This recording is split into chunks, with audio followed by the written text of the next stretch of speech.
It was the 5th year of my secret marriage to Marcus. He threw divorce papers at me, his face grim. My marriage to you back then was merely to fulfill Grandma's dying wish. Now that Tiffany has returned from overseas, it's time you returned the position as Mrs. Vance to her. I had no objections. I picked up the pen and signed my name. Seeing my composure, Marcus was satisfied, yet a hint of reluctance flickered across his face. Your parents, like me, couldn't forget Tiffany. As soon as they heard she was coming back, they removed you from the Reed board, still set on having her inherit the Reed family. If you have nowhere else to go, you can stay here. I will ensure you want for nothing your entire life.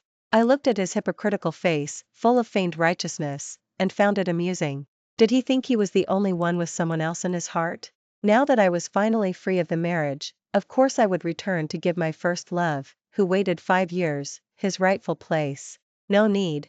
I'll pack my things and move out within 3 days. Next time we meet, let's just treat each other as strangers. I calmly refused, stood up, glanced at the door, and made a silent gesture for him to leave.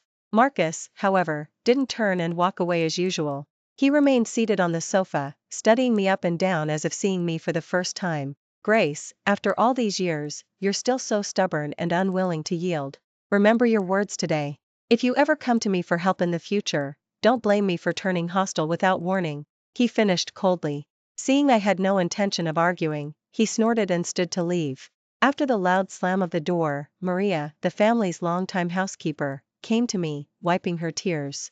Grace, why do you put yourself through this? You've repeatedly suffered due to your personality. If you weren't so stubborn, when you reconnected with the Reed family, you should have played nice, leveraging their yield for personal gain, instead of always confronting them head-on. When you saw they favored their adopted daughter, Tiffany, you made a scene and threatened to leave, pushing their hearts even further away. It was the same with Mr. Marcus. When went abroad, Grandma insisted on arranging our marriage. You originally had the chance to secure your position as Mrs. Vance, but you never even smiled at Mr. Marcus because you knew his heart belonged to someone else. You even failed to consummate the marriage in 5 years, which gave Tiffany an opening to exploit. Now look what happened. You can't go back to the Reed family, and you're unwilling to stay with the Vance family. What will you do now? Maria went on, rambling, and then began to cry. I felt a little helpless but knew the elderly woman genuinely cared for me. I smiled and patted her shoulder. It's okay, Maria. This marriage was never mutually desired. Ending it is a relief for both of us. Besides, with my skills, I'll never starve. Don't worry about me. The world believed Marcus had been forced to marry me, but no one knew I had been just as unwilling. I grew up in an orphanage, alone and vulnerable. The only light in my life was Sage, a volunteer 5 years my senior. He was a mentor, a friend, and like a big brother to me, offering constant and unwavering support in both my studies and my life. It was because of those vague, undefined feelings for him that I studied hard, got into the same university as him for my doctorate, and even became his fellow graduate student under the same advisor. On the very day Tiffany threw a tantrum and fled abroad, Sage was in a serious car accident, his life hanging by a thread. To avoid bringing shame upon both families, my biological parents used his medical bills as leverage, coaxing and tricking me into the wedding limousine that was to take me to the Vance family. When saw I was the bride, he was so angry he immediately smashed his wine glass. But he didn't kn. Now that I, too, was clutching a photo of another man, crying the entire way in the wedding limousine. Now, with a chance to correct that mistake, of course, I wouldn't let it pass. I walked to the balcony and made a call. The moment the number dialed, my heart suddenly skipped a beat, and I subconsciously softened my breathing, afraid of disturbing anything. Hello, Gracie? His familiar voice came through the receiver. My nose stung, and the myriad words I had prepared instantly caught in my throat, letting 2 tears fall. Sage, you once said you wanted me to leave everything and go with you. Does that still count? Of course, it counts. Sage's voice was filled with ecstasy and urgency. Where are you? I'll come pick you up now. His directness startled me. Then I remembered I hadn't fully extricated myself yet, so I quickly composed myself. Wait a little longer, just 3 more days. 3 days from now is Grandma's Memorial Day. I need to go pay respects at the grave. A 2-second silence followed on the other end, then his voice, tinged with a smile, came through. Okay, I'll wait for you. Coincidentally, I have a top-secret national research project starting in Willow. Once you've handled things here, I'll take you with me. The environment there is very quiet, perfect for you to adjust. He was always like this, always arranging everything perfectly, providing me with the most steady anchor. My eyes felt warm. Just as I was about to say something more, I heard footsteps behind me. I turned and saw Marcus, who had returned at some point, standing at the living room entrance, his gaze fixed on me. I instinctively hung up the phone and tucked it back into my pocket, not intending to explain a single word to him. Marcus, however, walked over, the coldness around him having softened slightly compared to when he left. Who were you talking to just now? Where are you going? I leaned against the balcony railing, looking up at him, my eyes filled only with distance. None of your business. He seemed not to have expected such a direct retort from me. He paused, uncharacteristically showing no anger. After a few seconds of silence, he stopped 2 steps away from me, his tone inexplicably softer. Maria said you haven't eaten much these past few days. I had the kitchen, stew some soup, I came to call you. His words struck me as absurd. I tugged at the corner of my mouth, immediately exposing his excuse. Didn't Mr. Marcus want me to move out as soon as possible? Why bother coming back to perform this act of kindness? Or do you think keeping me around as a trophy better shows off your generosity? Marcus's face instantly darkened, as if I had hit a nerve, and his tone hardened again. This is my house. Do I need your permission to do anything? His stubborn refusal reminded me of Grandma's deathbed scene 5 years ago. The hospital room was crowded that day, but Grandma only held Marcus's hand, unwilling to let go. Marcus, Grandma knows you have feelings for Tiffany, but Grace has had a hard life, growing up in an orphanage, and just when she finally found her family, she again. Grandma coughed twice, her breath growing weaker. Promise you'll take good care of her, don't let her suffer, okay? Marcus stood by the bedside, his face expressionless, but he still nodded. I understand, Grandma. Back then, I thought that even without love, he would at least keep his promise to Grandma. But now, it seemed, the so-called promise was nothing more than a casual, empty promise. Humph. I shook my head, no longer looking at Marcus. But he seemed to find my attitude unacceptable and forcefully grabbed my hand. What do you mean by this? Marcus's face was gloomy. I frowned and forcefully shook off his hand. Mr. Marcus, please remember your place. We're divorced. I gave Marcus a cold look. He flinched under my gaze, a flash of exasperated anger crossing his face. So what if we're divorced? He gritted his teeth, pressing me down again. You've been with me for 5 years. In these 5 years, can you honestly say you felt nothing for me? He stared intently into my eyes. I knew what he wanted me to answer, but I refused. Of course not. I was unwilling to marry you, and I was even more unwilling to be with you for 5 years. How could I possibly have feelings for you? I answered without a moment's hesitation. Marcus's grip on my hand loosened involuntarily. His lips moved, as if he wanted to say something. You remember what you said today. I will never give you a second chance. He practically spat out the words through gritted teeth. I let out a soft laugh. I never asked you to give me this chance. Faced with my mockery, Marcus could no longer maintain his composure. He slammed the door loudly as he left. Watching his retreating figure outside the window, I finally exhaled. For the next 3 days, I confined myself to my room. Everything that needed packing was already packed, but Marcus lingered in the villa, refusing to leave. I had initially thought he'd be off enjoying sweet moments with Tiffany, but to my surprise, he was like a ghost, often appearing when I went out for water or sitting on the sofa, staring intently at me. But I ignored him completely. I just waited until 3 days later. After visiting Grandma's grave, I could finally leave with peace of mind. Grace, Mr. Marcus has been sleeping in the guest room these past few days and hasn't gone to the company, just smoking incessantly. Maria found me, seemingly hoping I would go and talk to Marcus. But I just smiled and said nothing more. Someone who was about to disappear from my life, what did it matter to me if he chose to debase himself? Finally, the 3rd day arrived. It was Grandma's Memorial Day. I changed into a simple black dress, said goodbye to no one, and left alone. The cemetery was on Whispering. It was sparsely populated, but the headstones stretched endlessly into the distance.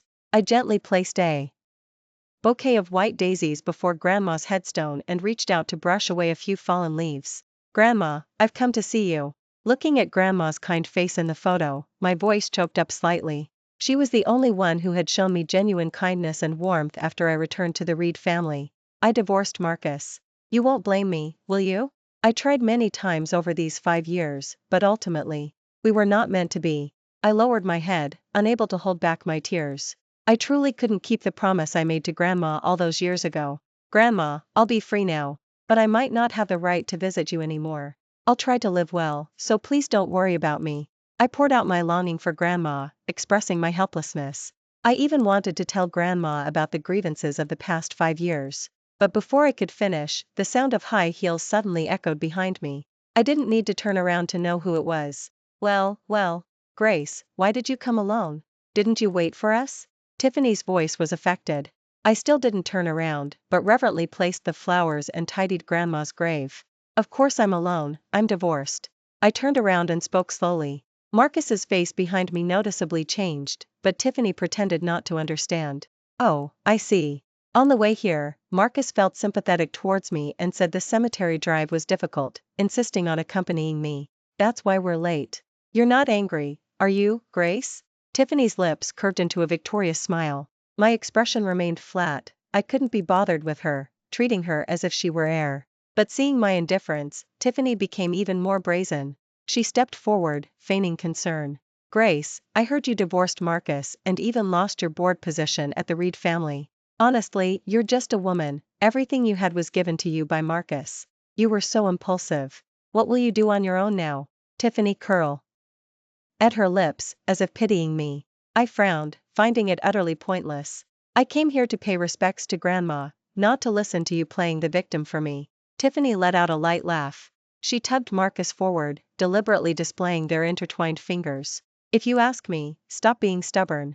If you truly have nowhere to go, why don't you beg me? For old time's sake, I can give you some money so you won't be destitute for the rest of your life. Tiffany was clearly putting herself in the position of the victor. I looked at her, speechless. Are you done talking? I already told Marcus I wouldn't stay with your family, and I wouldn't be an eyesore. What more do you want from me? I was starting to lose my patience. Seeing my attitude, Tiffany theatrically told Marcus, look at her. Marcus frowned. Tiffany also had good intentions. Do you have to treat her this way? Marcus looked at me coldly. I was almost driven to laughter by him. Are you truly blind, or just pretending? I stared at Marcus. Since he intended to play dumb, I wouldn't show him any respect either. Her good intentions mean coming back and immediately instigating your divorce from me? Or is it hypocritically making me beg her right here? What right does she have to make me beg her? I stared intently into Marcus's eyes. I didn't believe Marcus couldn't see Tiffany was here to give me a show of force. Tiffany's eyes narrowed slightly, and she put on her pitiful act again. Never mind, Marcus, I should just go. Her look, about to burst into tears, immediately made Marcus sympathetic. My meeting Grace was just a coincidence, and I didn't say anything wrong, so why does she hate me so much? Saying this, she prepared to leave. Marcus immediately stopped her, his eyes full of sympathy. It's not your fault. Grace has been spoiled by me, she has no manners. He finished and looked at me, his tone turning frigid. Grace, apologize to Tiffany right now. I looked at him Miley. What if I don't? Marcus's face fell further, and his back teeth ground audibly. Then don't blame me for being unkind.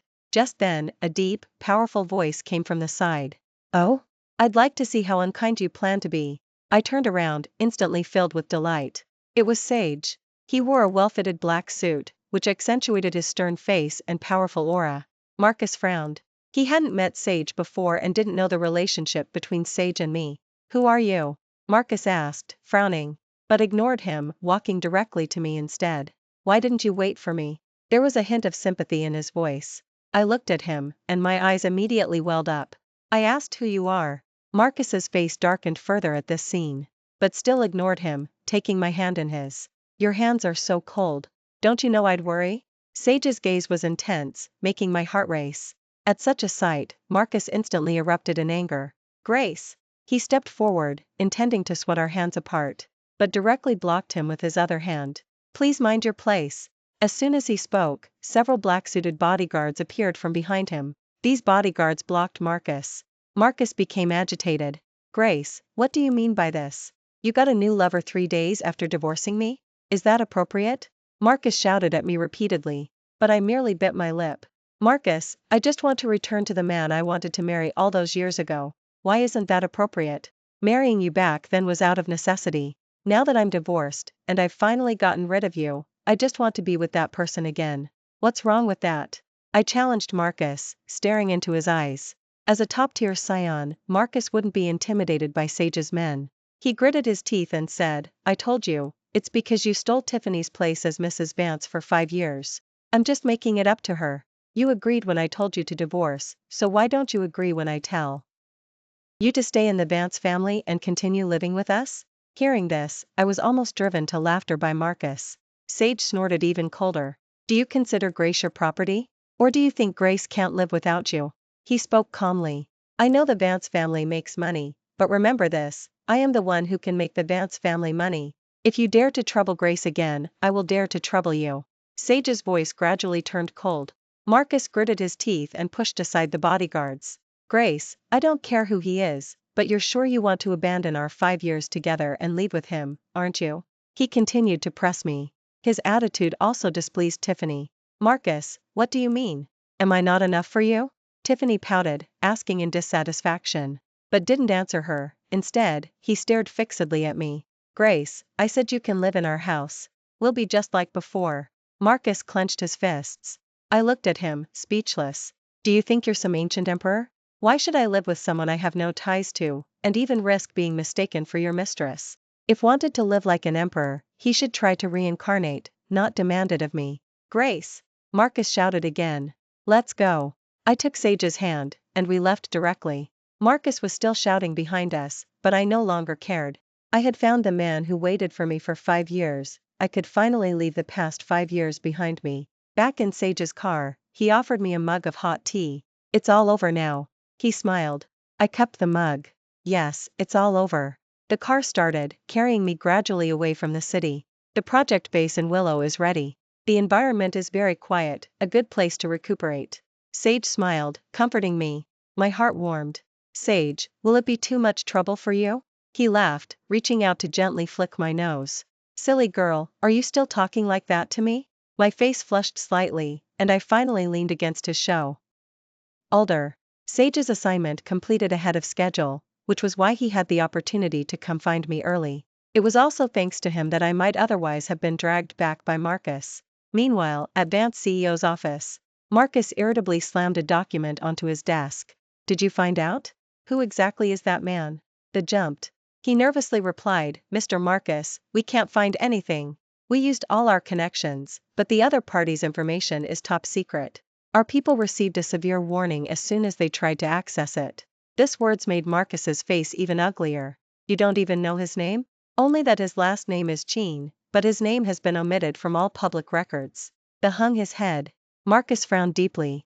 Suddenly, something came to mind. Cheen. Could it be that guy? Feeling uneasy, he immediately made a phone call. David, back then, who was Grace marrying me to save? Marcus gripped his phone. Soon he got the answer he wanted from David. Sage. Marcus looked at the photo on his phone. It matches, everything matches. It's that guy. He gritted his teeth fiercely. They didn't dare breathe nearby, and just then, Tiffany entered from outside. Marcus, you didn't eat dinner. Will you take me out for Western food? Tiffany came over and grabbed his arm. Marcus was irritated. I don't feel like eating. But I'm hungry. Then go eat by yourself. I'm busy, I have things to do. Marcus was already being patient, but still clung to his arm, persistent. No, I just want Marcus to come to dinner with me. She blinked, thinking she was cute. But a flicker of impatience crossed Marcus's eyes. He suddenly thought, if it were Grace, she certainly wouldn't be so clueless, would she? Even when hungry, her first thought would be to cook for herself, not ask him to treat her to dinner. I'm really busy. Busy with what? Tiffany looked at Marcus's phone screen. She immediately saw an old photo of me and Sage from our campus days. Oh, Grace was already involved with someone else? How scandalous, Tiffany said, highly exaggerated. Marcus frowned deeply. Tiffany, that's in the past.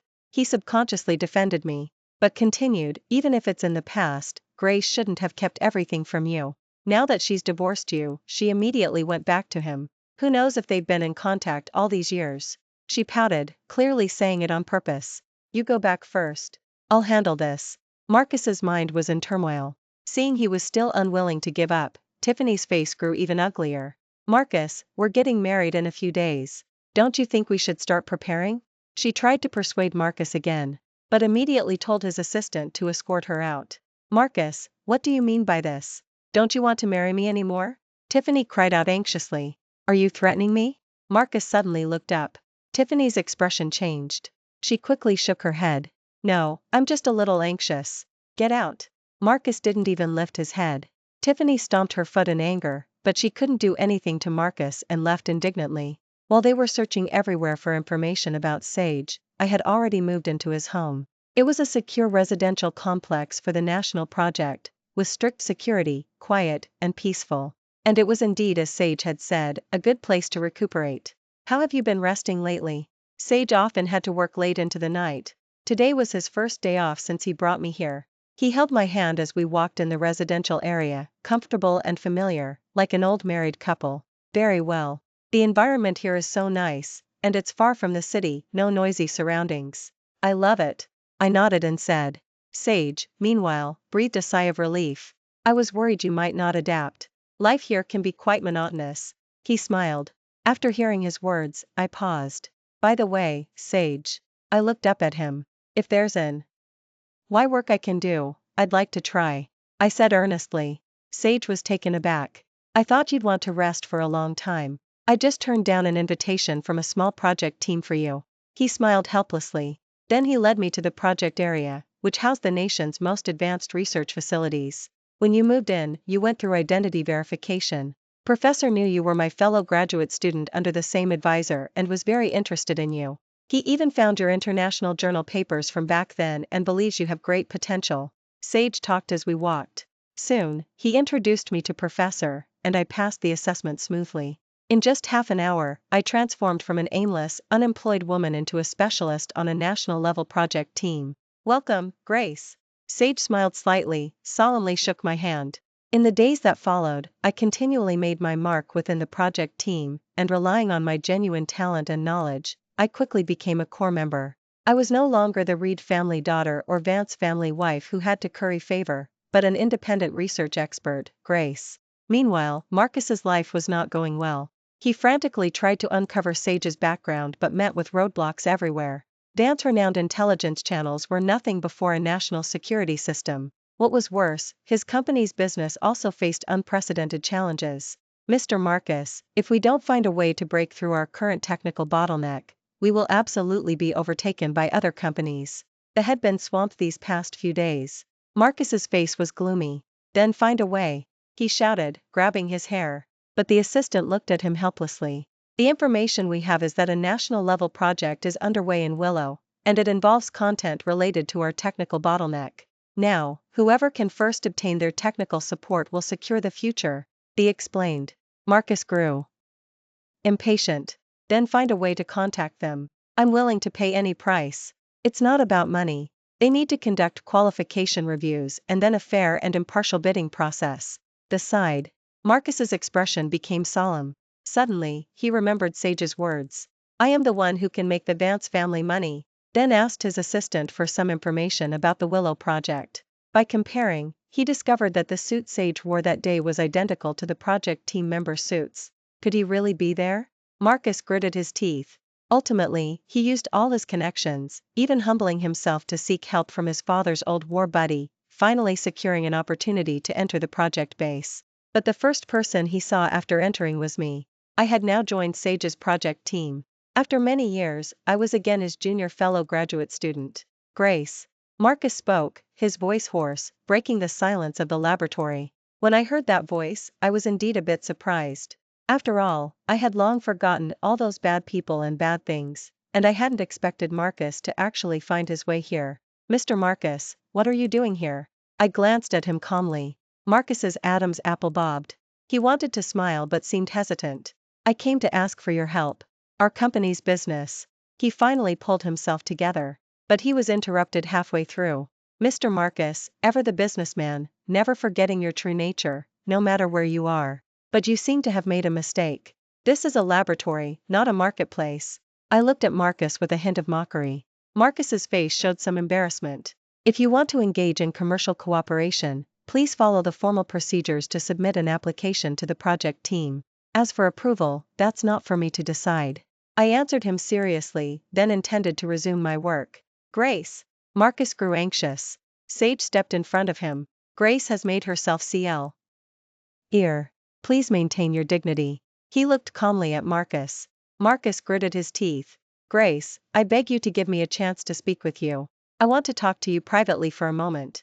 Marcus hissed out a few words through clenched teeth, but I replied without turning my head, I won't see you. Not ever again. Marcus fell silent. He watched my retreating back, and eventually left.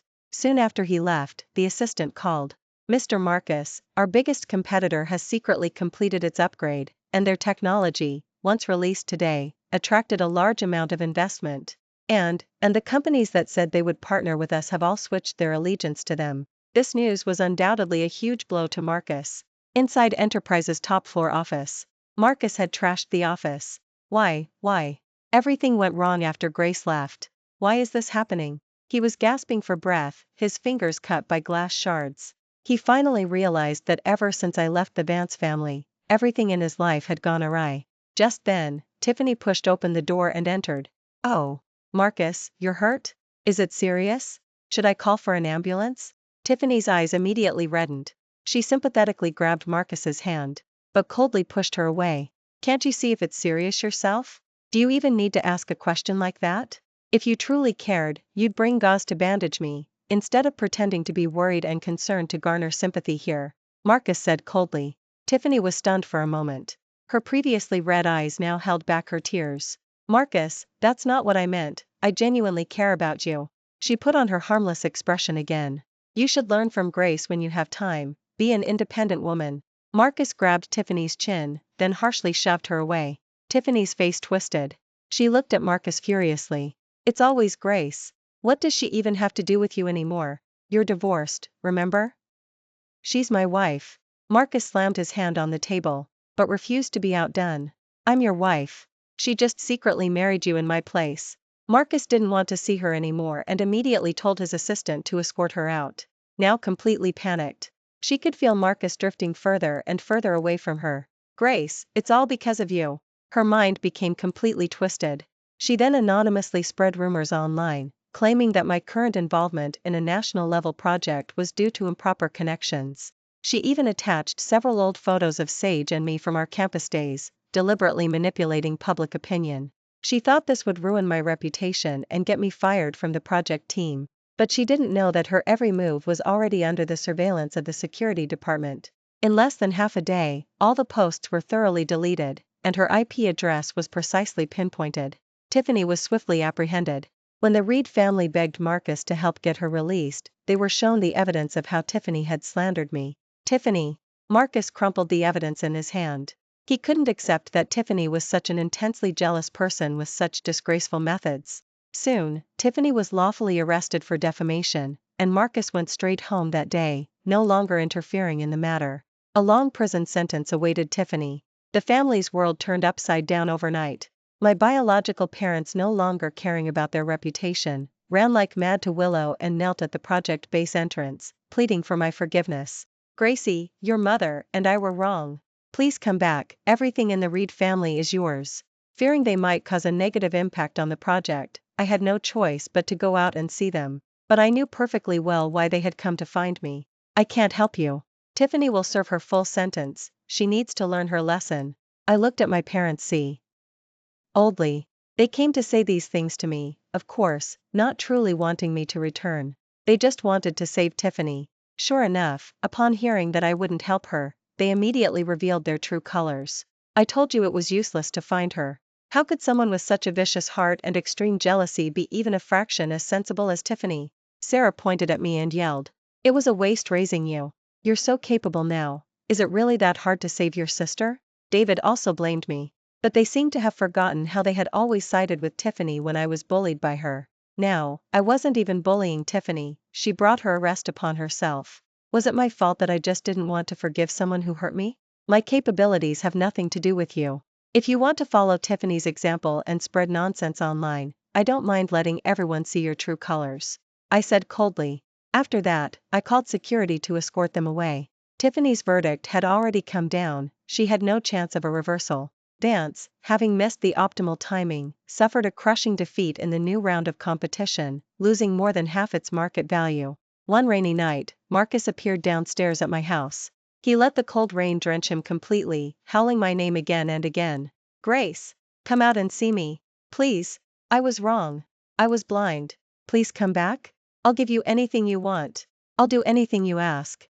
I stood by the window on the second floor. Sage came from behind and gently placed a jacket over my shoulders. I looked at Marcus downstairs. In my heart, there was no hate, no love, only the indifference I'd show a stranger. This was Marcus's self-inflicted punishment. Of course, I didn't go downstairs. The next morning, the rain stopped, and the person downstairs was gone. Maria called, her voice trembling with tears. She said Marcus had knelt in the rain all night and succumbed to a high fever and Ma. He was later taken to the hospital, still calling my name. But I simply said, understood, and hung up the phone. I wouldn't waste another second of my life on irrelevant people. 6 months later, the project Sage and I led achieved groundbreaking success, earning the National Science and Technology. On a sunny afternoon, Sage asked me out as usual. But this time, he had prepared a very romantic proposal. He invited our colleagues from the project team and our mutual friends to witness the moment. Grace, you are the light of my youth, the direction of my life. Will you marry me? Sage knelt on one knee, holding an exquisite diamond ring. Without a moment's hesitation, I smiled and held out my hand. I do. Sage put the ring on my finger. We kissed amidst enthusiastic applause and cheers. A year later, Sage and I had our bundle of joy. One day, Sage was taking me for a prenatal checkup when I saw Marcus at the hospital entrance. But by then, he had transformed from the CEO of Vance into a humble sales team leader, promoting his products to clients under the scorching summer sun. When we met again, he didn't dare to look at me. I didn't look at him either. After all, from a long time ago, he and I were destined to be on different paths. What are you looking at? Sage followed my gaze.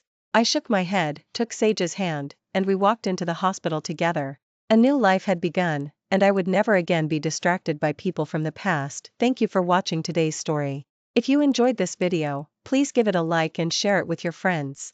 We look forward to hearing your thoughts in the comments.